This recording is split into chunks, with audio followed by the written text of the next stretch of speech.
Le Sénat est saisi pour la deuxième lecture de la proposition de loi concernant différentes mesures de justice sociale, avec comme point essentiel l'allocation adulte handicapé. Alors cette allocation, qui est perçue aujourd'hui par environ 1,2 million de personnes lourdement handicapées, est aujourd'hui calculée sur un système un peu particulier, puisqu'on regarde la situation de la personne, à la fois ses propres revenus, mais dans son calcul, le périmètre est élargi à l'ensemble de la famille, et notamment au conjoint. Donc c'est une allocation qui bloque l'autonomie financière des personnes handicapées. Tout l'enjeu pour le Sénat, c'est de pouvoir modifier ces règles de calcul et faire en sorte de déconjugaliser le calcul de cette allocation pour que la personne handicapée, qui est déjà impactée par la vie, puisse être réellement autonome dans la vie de tous les jours, autonome financièrement parlant de son conjoint.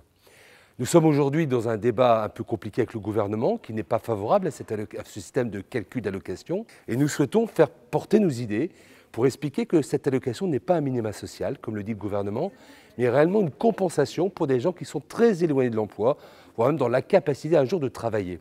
Donc on est sur un système social un peu différent, une définition qui pour nous n'est pas exacte, et c'est tout bras le fer, puisque en seconde lecture, le Sénat souhaite revenir sur le texte initial de la première lecture, et ensuite on espère que nous aurons l'occasion de débattre en commission mixte paritaire avec finalement l'Assemblée nationale, mais à travers tout ça avec le gouvernement.